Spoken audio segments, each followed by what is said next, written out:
First off, give Alcorn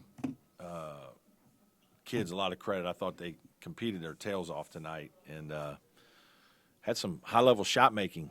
Their guys made some tough shots. I thought our guys played very well offensively throughout the night. They changed defenses, pressed us a couple different ways, trapped some ball screens. We only had 7 turnovers, I think, and had 26 assists. So done a good job of sharing the ball. We've done that all year. That showed again tonight. So very pleased with our offensive performance. Wish we'd have guarded a little bit better. But, again, I give Alcorn a lot of credit. I thought their kids made some big-time shots, and they were hard for us to guard for a while. Any questions? Did you know that PJ was approaching the career high at any point? No, I didn't. I knew he was having a terrific game, and I really didn't want to play him 34 minutes, but it's just one of those nights where we weren't playing as well as I liked defensively. I did want him to log a lot of minutes, or more minutes maybe than he has in some of the other games, just because he hasn't done it as much this year. He's gotten into some foul trouble, and there have been some games he hasn't played 30 minutes, and so he needs to do that every once in a while, and that was good for him tonight. You mentioned defense. Just what did you feel like you needed to be doing better specifically, and what kind of changed first half to second half? Well, we made some scouting mistakes, things that we'd practiced guarding for 2 days. I didn't think we had great focus. I was disappointed with our guys at halftime. I kind of told them that, the game was very comfortable and very easy and free-flowing, and, we were scoring, so our sense of urgency wasn't great. And then for us to practice guarding some actions and then to not have any kind of defensive discipline with that is disappointing, and our guys knew that. Second half I thought we were just better attention to detail, a little bit more disruptive, knocked a couple more balls loose. They still made a couple tough shots, and they run some nice action that isn't easy to guard, but we can be better and needed to be better based on our practice habits. It didn't carry over this time. Was that really just a tonight thing, or have you seen anything like that in these past I think we've been pretty good defensively. I mean, we're not where we need to be consistently, but I think we've had some good outings. I think Boise, the second half we were very good. First half a little slow again, and then there was some high-level shot making by Agbo in that game that kept them going. Obviously, the beginning of the Davidson game, we were very poor defensively, and got that corrected, about the last 24, 28 minutes. But so we've had some spurts where we haven't been good as we need to be, and we've had some where we've done a good job. But we've got to sustain better, and we've got to come out of the gates a little bit better in some of these games. Are there any other kind of areas of concern as the schedule is about to get pretty tough? Yeah, I mean, just rotation and just getting guys, good feel. We've had a couple games where we've played 3 guards, and we've practiced that some, but not as much. We've also trying to get Jack Clark more minutes and get him into a better rhythm.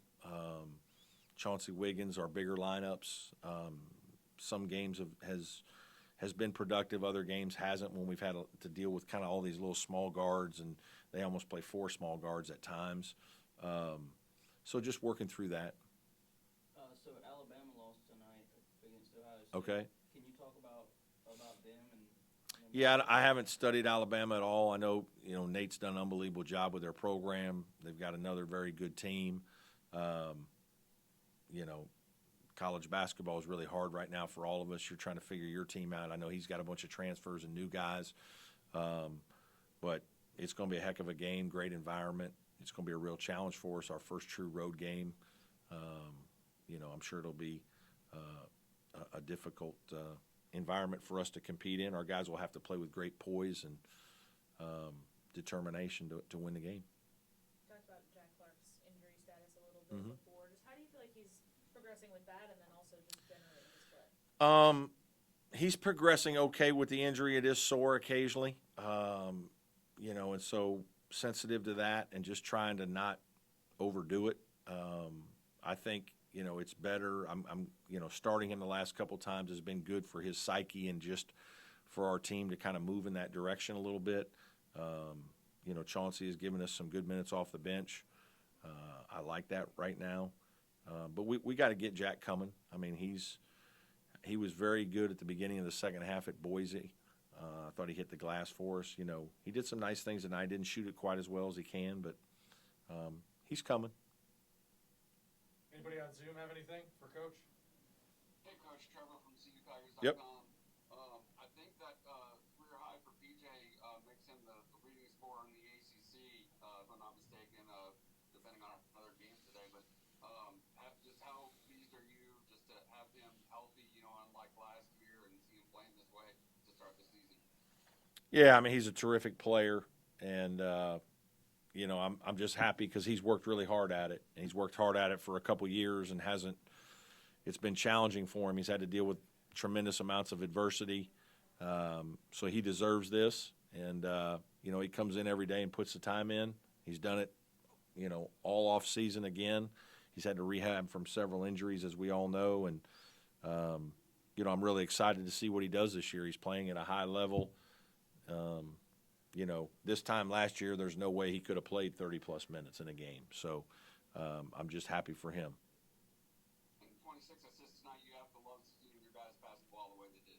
Yeah, it was great. I thought we really shared the ball. Our guys have done a good job of that all year. This was a game we knew because of the way they played, and they're a team that really helps, that if you move it and if you attack a gap, you're not going to probably get to the rim in certain situations that you really need to be ready to play off 2 feet and make good decisions, and our guys did that. And, again, we had to deal with a bunch of different defenses, but our guys handled all of that really well with only 7 turnovers and, as you mentioned, 26 assists. And speaking of those defenses, they gave you a zone look tonight. You play Syracuse late in the season. I don't know if Coach Autry is still running that 2-3 zone of Coach Bayon's or not, but good to see him be able to handle the zone the way they did. Yeah, they did a nice job, and we've seen a little bit, not a lot this year yet, but a few possessions. And obviously we've got guys that can dribble, pass, and shoot, so hopefully we can execute, move the ball, and find good shots. I thought we had, we could have easily made 5 or 6 more threes tonight, but as long as we're getting quality looks, we'll deal with that. Thanks, Coach. Okay. Anybody have anything? Anybody else? I feel like we haven't talked about Ian in a while. Yeah. What's your evaluation of Ian through these first few games? Yeah, I think he's playing well. He and RJ together, I think, are a really good combination. 10 rebounds again, I think, is what he had. Is that what he had tonight? Yeah, phenomenal job on the glass. 4 out of 6, very efficient. He's just kind of one of those players that quietly goes about his job, plays his 20 so minutes. Usually look up, he's got 8, 9 rebounds. He's got 8, 9 points. Had a couple defensive errors that we need to, see the film and talk about a little bit. But other than that, I thought he was good. Two assists tonight, so I thought he did a lot of good things.